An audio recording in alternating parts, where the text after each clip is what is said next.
Campy today just released their newest group set out, their Campy Super Record wireless group set.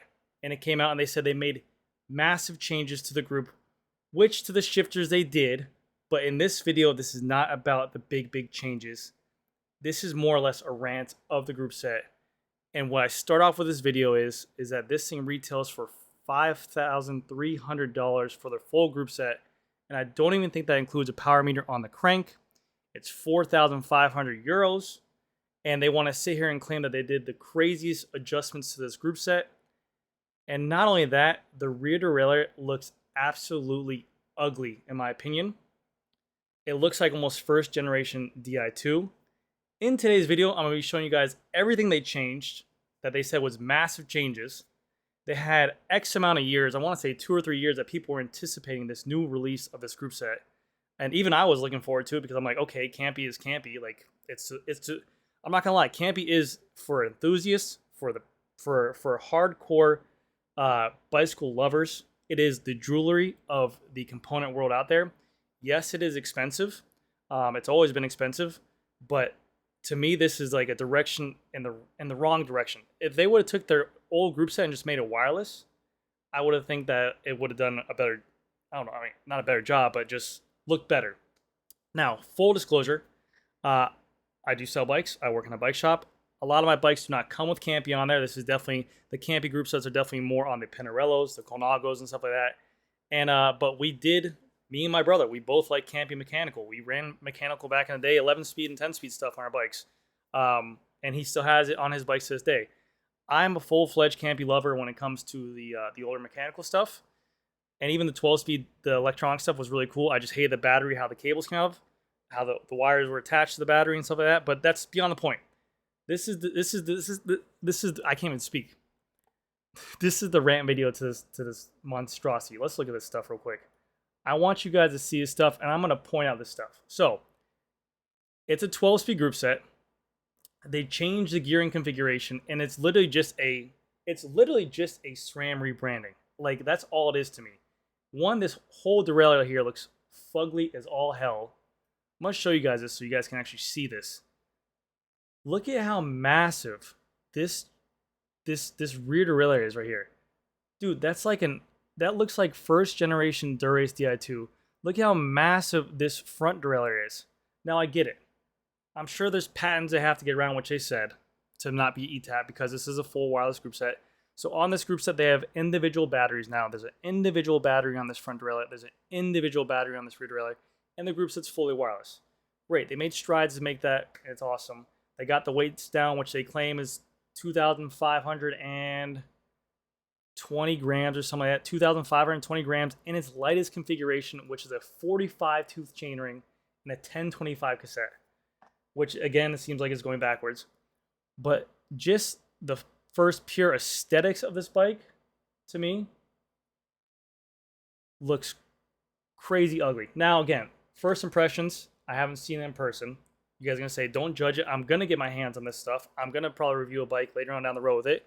We don't sell a lot of Campy. So I didn't even know it was coming out, to be honest with you. Like, I didn't even know the release date was today. But man, oh man, do I think this stuff looks hideous. Holy cow. I mean, it looks like a damn dinosaur arm back here. It looks like it's crazy to me.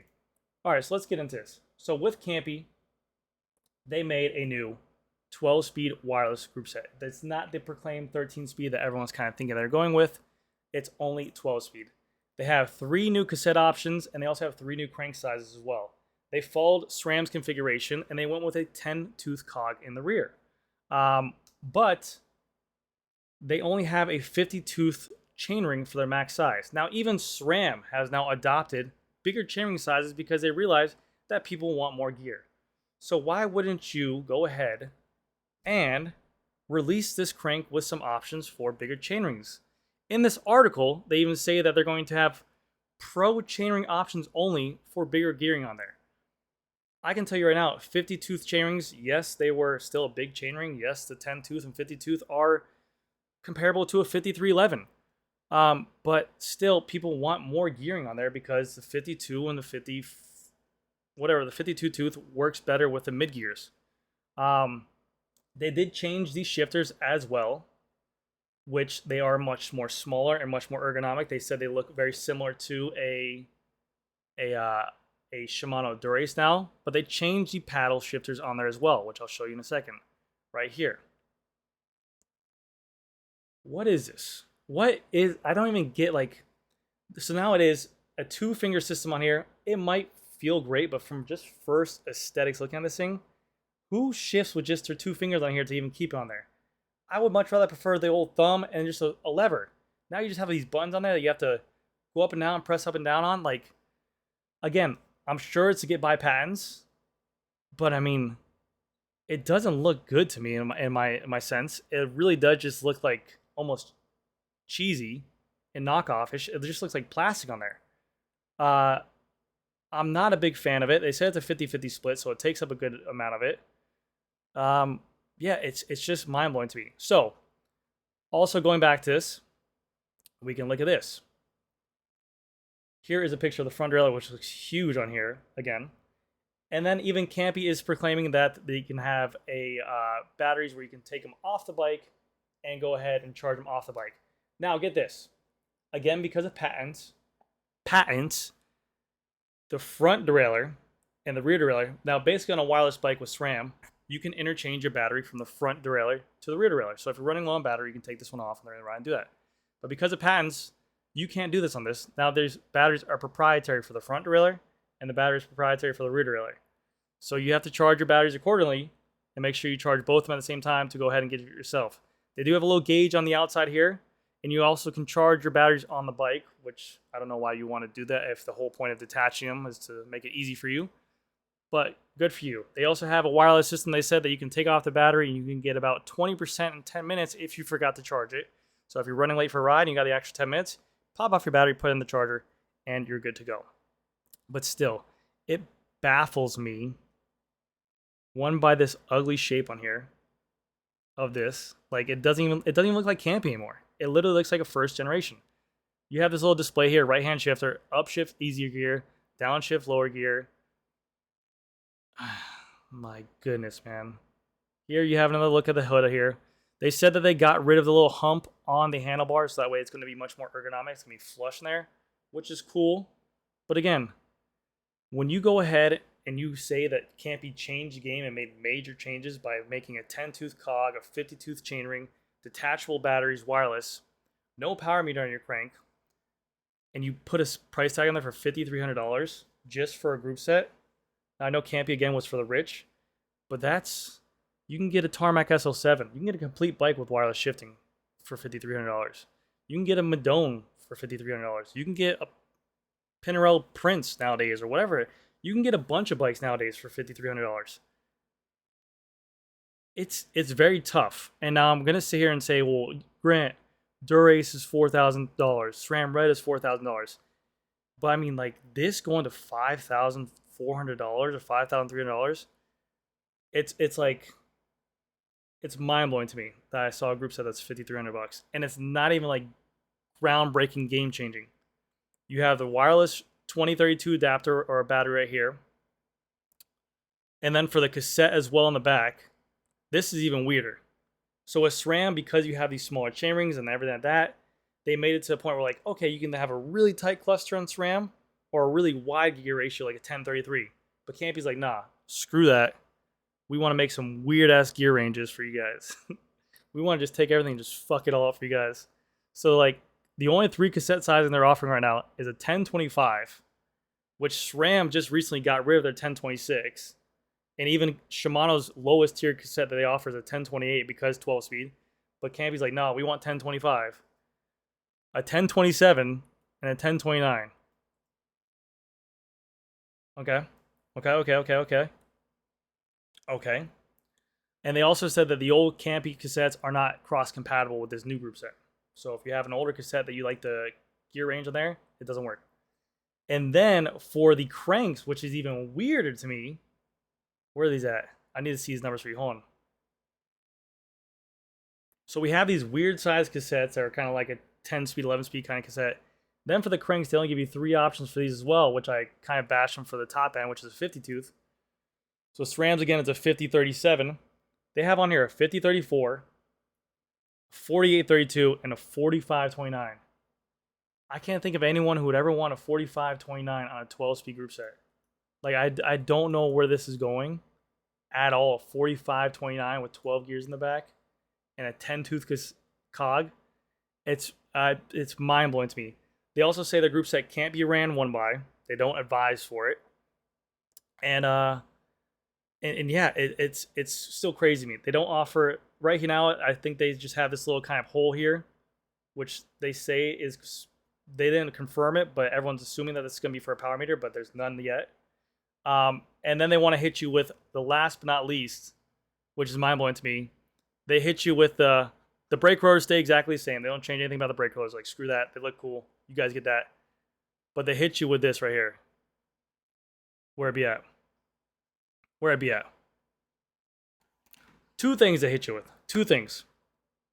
Campy Super Record wireless chain now offers a groundbreaking, industry innovating quick connect. Quick connect. So you can do this now. So now you're able to have a quick connect on your $5,300 group set. Before, you need a proprietary Campy tool to go ahead and remove it. Also with your Campy cassette to go ahead and remove. That's why we didn't really sell a lot of Campy group sets, or you see a lot of these stock these bikes, because a lot of the stuff to work on Campy was usually proprietary. You need the exact stuff on here. But now it seems that they're going backwards. They want to make everything more compatible with riders, which is great for end users. I mean, obviously they want to make it to the shifting feels more normal like a Shimano or SRAM. The stuff isn't as hard to work on. You can take into any shop, get service on there. But it's crazy. And then also with this monstrosity of a front derailleur. See this front derailleur right here? How big it is? They say because of this front derailleur, it can only make it compatible with a 34C tire. So now all these road bikes are coming out saying you can fit up to a 35C tire on there. If you put a 35C tire on there, you'll probably get rubbing onto this big-ass head of this damn front derailleur right here, which is absolutely mind-blowing again.